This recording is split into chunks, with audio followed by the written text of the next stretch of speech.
comment gagner de l'argent en private equity.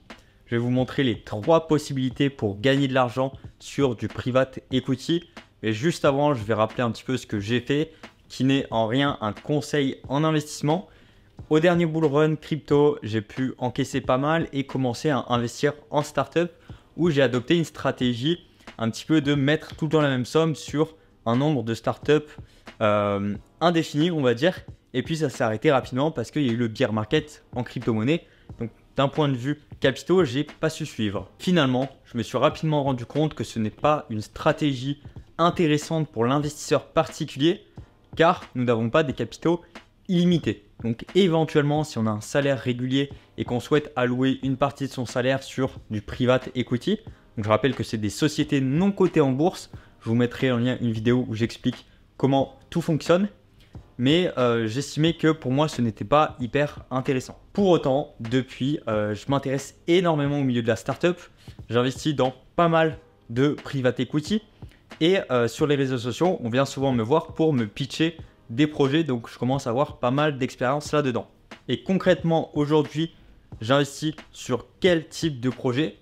Eh bien, j'investis quand j'ai des infos en amont et des billes internes, on va dire, sur chaque projet qui me permettent d'avoir un risque-rendement plus intéressant.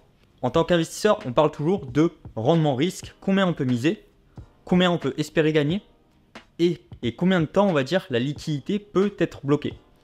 Parce que les phases d'illiquidité sont vraiment hyper importantes à prendre en compte, comme de l'immobilier où on peut avoir des capitaux mais qui vont être bloqués d'une certaine manière. Si on a de l'immobilier en France, généralement, on ne peut pas sortir comme ça du jour au lendemain.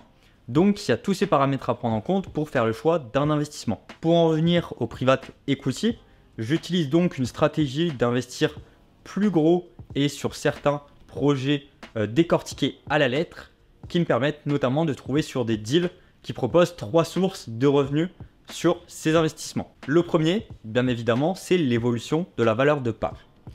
Comme j'en ai déjà dit dans différentes vidéos, le private equity peut permettre de faire des multiples très importants. Je rappelle qu'il y a toujours un risque de perte totale de capital et que je ne fais pas de conseils en investissement. Mais en tant que particulier, on peut investir dans des startups, dans des private equity. C'est des termes un petit peu similaires au private equity.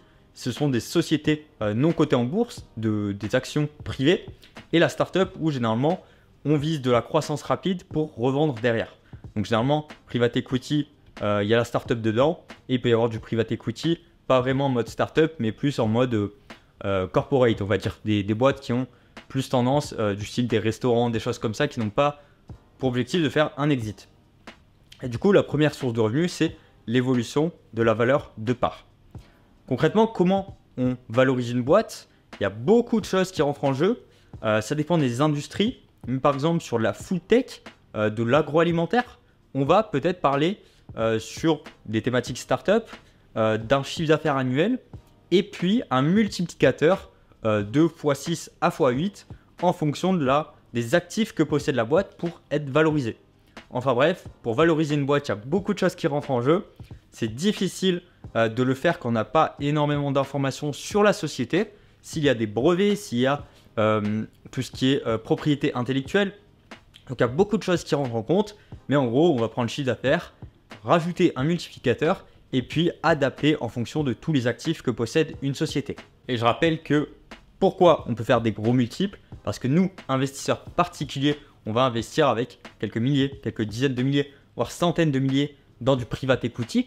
Mais derrière, quand on vise un exit, si la startup est un succès, on va être acheté par des fonds d'investissement qui, eux, ont des capitaux illimités, des poches d'investissement de plusieurs dizaines de millions. Faire une négociation avec eux pour négocier de vendre une société entre 20 millions et 25 millions, bien eux, 5 millions, ça ne leur change pas la vie. Mais pour nous, investisseurs particuliers, 5 millions, c'est un game changer. Même si bien sûr, on ne possède pas l'entièreté du capital, même à notre petite échelle, ce genre de négociation, ça peut vraiment changer des vies. Le deuxième moyen de garder de l'argent en private equity, c'est les dividendes. Et oui, quand on parle de private equity et dividendes, généralement, pour la plupart des personnes, c'est impensable. Pour autant, je suis actuellement sur un deal qui distribue des dividendes dès la première année parce que toute la phase de R&D a été supportée par le CEO sur ses fonds propres. Je vous mettrai en description d'ailleurs l'interview si ça vous intéresse. Et du coup, les dividendes sont vraiment possibles sur du private equity. Et quand on parle de dividendes d'actions non cotées en bourse qui n'ont pas pour objectif de faire un exit, on parle sur des sommes très intéressantes et on ne parle pas voilà, de 2, 5, 6% comme sur des actions cotées en bourse. C'est vraiment un autre niveau. La troisième façon de gagner de l'argent en private equity, on est dans la tendance sur la partie Web3, vous en doutez, c'est l'allocation de tokens pour les actionnaires. En effet, si on parle de private equity dans le Web3, il y a le domaine des ICO qui est intéressant. On peut faire des multiples, ça reste de la spéculation. J'ai fait une vidéo sur les ICO crypto vs le private equity. Mais si on est actionnaire d'une boîte qui prévoit de faire une ICO, un fair lunch, peu importe, on peut s'attendre à une allocation des tokens pour nous en tant qu'actionnaire. Donc, pour conclure, il y a 3 sources de revenus possibles et si on arrive à avoir les 3, on fait un petit jackpot sur des sociétés qui sont non cotées en bourse, qui peuvent évoluer énormément suivant l'industrie. Sur de la tech, sur de la deep tech, on peut avoir des énormes multiples. On peut avoir de la distribution des dividendes s'il y a notamment des brevets qui sécurisent des sources de revenus réguliers, un business model qui fonctionne sur le long terme et on peut aussi avoir une allocation de tokens qui permet de spéculer et récupérer de la liquidité directement alors qu'on est actionnaire, qu'on détient toujours ses parts de société. On n'a pas besoin de vendre ses parts, on peut récupérer du token, donc de la liquidité fraîche et directement aller le trader sur les marchés financiers.